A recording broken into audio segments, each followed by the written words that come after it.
If you're someone who just wants to buy and hold, it makes sense to buy 10 companies that you know very well and you just hold them for life or until the fundamentals maybe start to change. I also make sure within my stocks that I have in my portfolio, I have some diversification into more boring stocks, stocks that are also fundamentally good, but with less volatile spikes. The risk level that you're going to take with $1,000 in your trading account is going to be very different than an account that's $1 million or $10 million or $100 million, right? So that's something that people have to start incorporating in the way that they think. And it's kind of, okay, am I willing to risk this money? What do I need this money for?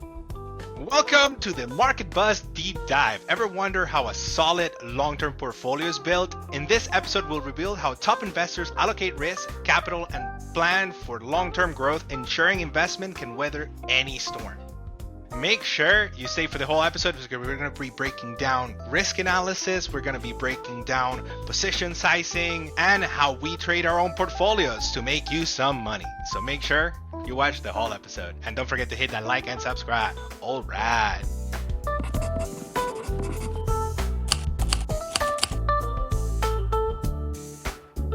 So I want to start where everybody starts, How do you grab some money and put it into the stock market? You know what I mean? Because we all are eToro popular investors, but when you first opened, your trading account, it's like, okay, like I can buy thousands of companies, thousands of assets. I can buy crypto, I can buy Dogecoin, I can buy Nvidia, I can buy the S&P 500. I want to understand how popular investors think about investing. How do you position yourself when it comes to building your portfolio? Because I know that we have very successful portfolios, and I want to know how we manage to do that. So, who wants to start with this? Who wants to start?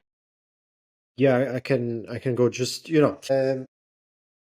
in my opinion, there's no one way to succeed in the markets. Like there's not one optimal portfolio allocation. You can succeed with 5 stocks in your portfolio. Even with one single investment, you can succeed, or with 500 stocks in your portfolio, equal weighting or heavy weight on a few names from, these 500. There is not like one way to do it. This is how I see it. So it depends a lot on how you pick your stocks. If you're a guy who's going to read literally everything about a single company, read all the reports, read all the news, you cannot do it with 500 companies in your portfolio, right? So there you need to have a few companies, maybe maximum 10. 10 companies is a lot in your portfolio. I believe I have 13, 14. Today I added the 14th in my portfolio, but not all of them are long-term. So from the 14, I have perhaps 10 that I believe in, and I put more money there and I keep it for the long term. And then 3 or 4 that are either more speculative or more short term, where I do perhaps less research and maybe I read a bit less on that, but the price just looks attractive. And it's, it could be, for example, a very famous company. Let's say if Apple drops by 20% on some stupid news, or like what happened with Nvidia recently with the DeepSeek saga. I'm not reading every single report of Nvidia. There's a lot of information out there, a lot of price targets and everything. But after the DeepSeek news, I immediately bought Nvidia and I made it one of my biggest positions. It's my 4th biggest stock. It's not a stock that I was shareholder for a long time. I was not at all shareholder. I just became shareholder recently because of the huge drop. It dipped to 120 bucks per share. Now I think it's back to 140 or close to 140. Yeah, market's going to open at 139.40. Perfect. So sometimes, you make those bets. So it depends how you are as an investor. If you're someone who just wants to buy and hold, it makes sense to buy 10 companies that you know very well and you just hold them for life or until the fundamentals maybe start to change, right? So there's not an optimal portfolio allocation. This is my Can I point of add view. something, Akim? And I think this is how I wanted to start the discussion. But go ahead, Timothy. Yeah, because I'm not sure what you think about this idea. Like, the more you know about a company, the bigger you bet. for example, a beginner investor who hasn't had a lot of research into different companies, it's better to buy the index because you can just invest blindly in 500 stocks at the same time. There's limited risk. But once you get more experience, once you research the companies a bit better, and once you are really convinced in the fundamentals for the long term, you can bet big. I've seen popular investors allocate more than 20% into one stock. Okay, so it's perfectly possible. But yeah, like for myself, I've always said I'm not gonna allocate more than 10% for one stock, just to have enough options in the portfolio. And the more speculative it gets, so like for example, if you go into a small cap stock or even an altcoin, I try to stay below 5% because one, it's more risky, and two, it's more volatile. The swings are a bit wilder, and especially if you're starting out, it's hard to endure in the beginning. Yeah, one thing that like, and I recommend this to many investors, right? Is understand what sort of risk level you're willing to take, right? Like the risk level that you're gonna take with $1,000 in your trading account is gonna be very different than an account that's $1 million or $10 million or $100 million, right? So that's something that people have to start incorporating in the way that they think, and it's kind of okay. Am I willing to risk this money? What do I need this money for? Which is the reason I tell people is like, okay, like you should have an emergency fund set aside before you start investing, because the market, there is risk. The moment you grab money and you put it into a stock, you don't know what you don't know. And that's the reality of investing. You can do your research, do your analysis, and the reason a little bit of diversification is always good is because it's a hedge against, like Warren Buffett says, it's a hedge against stupidity. You know what I mean?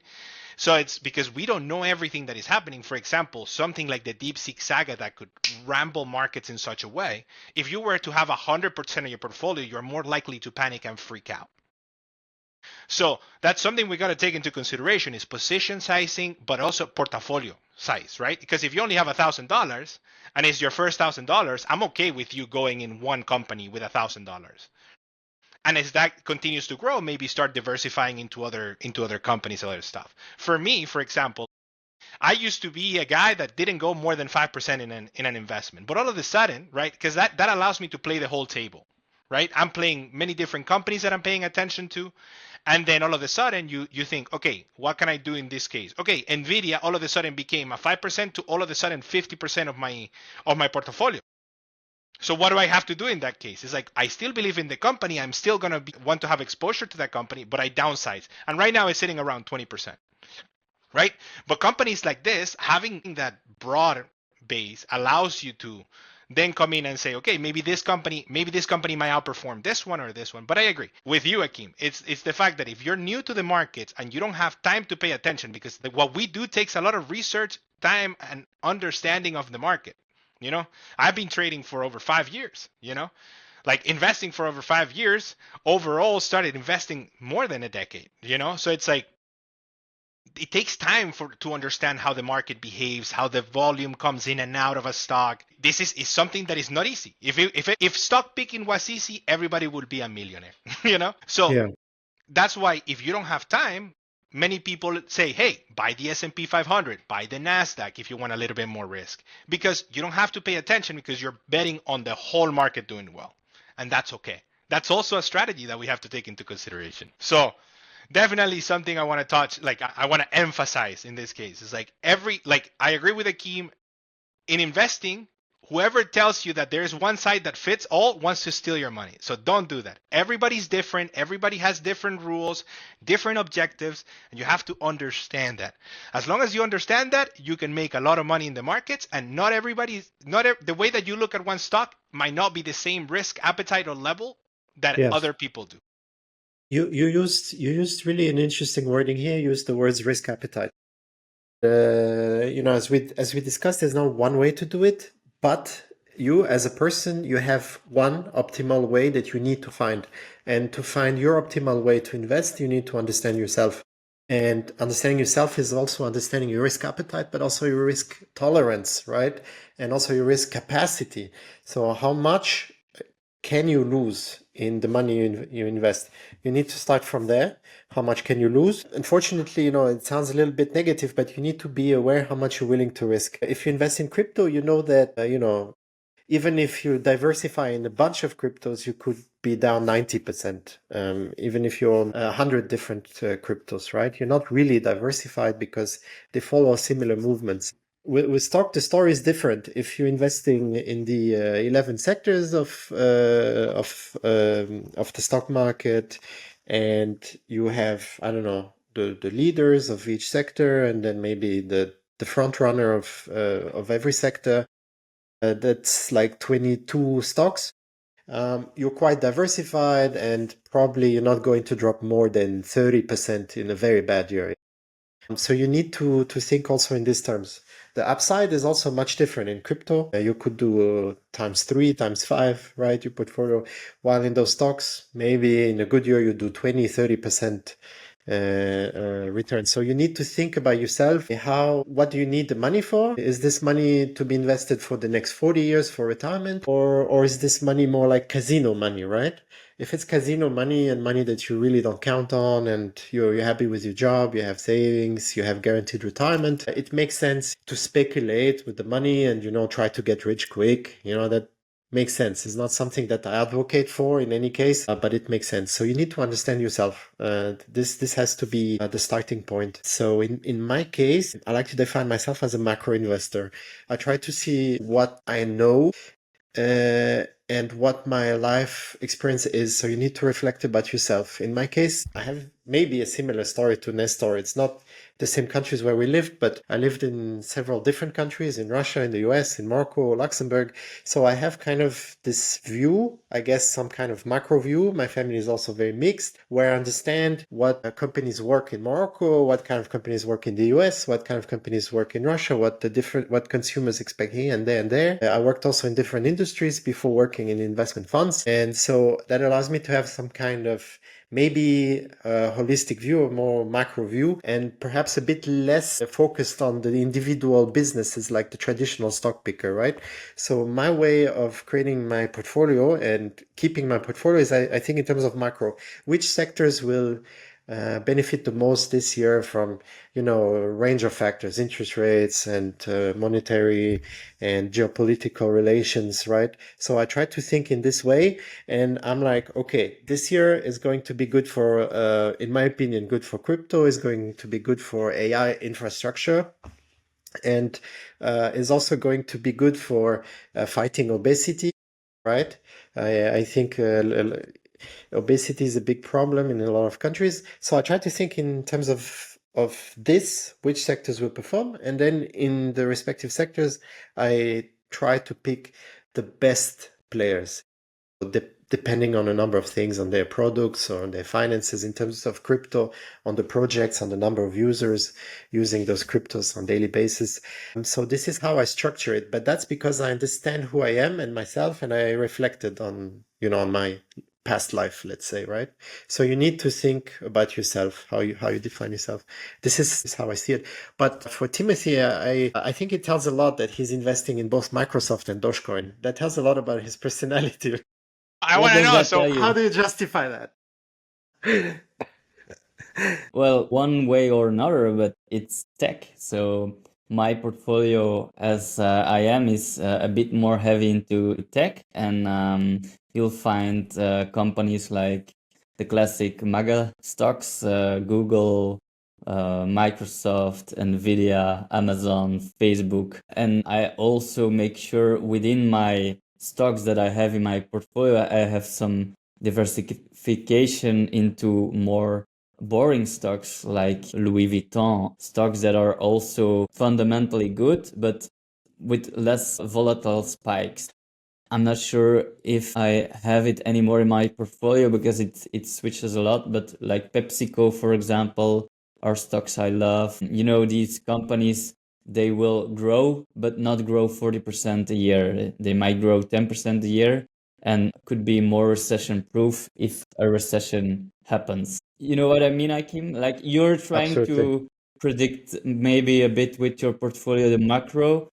I will have certain sectors in my portfolio 100% locked in case there's something that happens. You know, if suddenly a recession happens, I have these defensive stocks. If not, it will be the tech stocks that lift the other stocks higher.